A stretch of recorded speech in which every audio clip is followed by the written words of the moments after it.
বর্তমান অরাজনৈতিক সরকারের উপদেষ্টাদের পিএসরা মাত্র 10 মাসেই শত শত কোটি টাকা অর্জন করেছে বলে অভিযোগ করেছেন বিএনপির আন্তর্জাতিক বিষয়ক সম্পাদক ও ফরেন অ্যাফেয়ার্স কমিটির সদস্য ব্যারিস্টার রুমিন ফারহানা।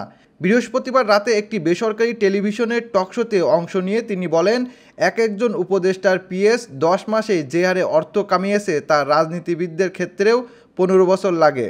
হাসিনার মতো নেতারও এত সময় লেগেছিল, অথচ এই সরকারে থাকা লোকজন 3-4 মাসেই কোটি কোটি টাকা আয় করে ফেলেছে। রুমিন ফারহানা বলেন, রাজনীতিবিদদের অহেতুক গালি দিয়ে কোনো লাভ নেই। আজ যারা ক্ষমতায় তারা নিজেরাই লোভী, দুর্নীতিগ্রস্ত ও মিথ্যাবাদী।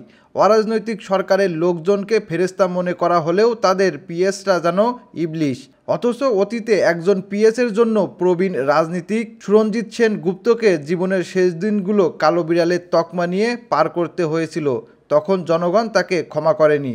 আর আজ যাদের কোনো পারিবারিক বা সামাজিক পটভূমি নেই, তারা রাষ্ট্রের সুযোগ নিয়ে কোটি কোটি টাকা হাতিয়ে নিচ্ছে।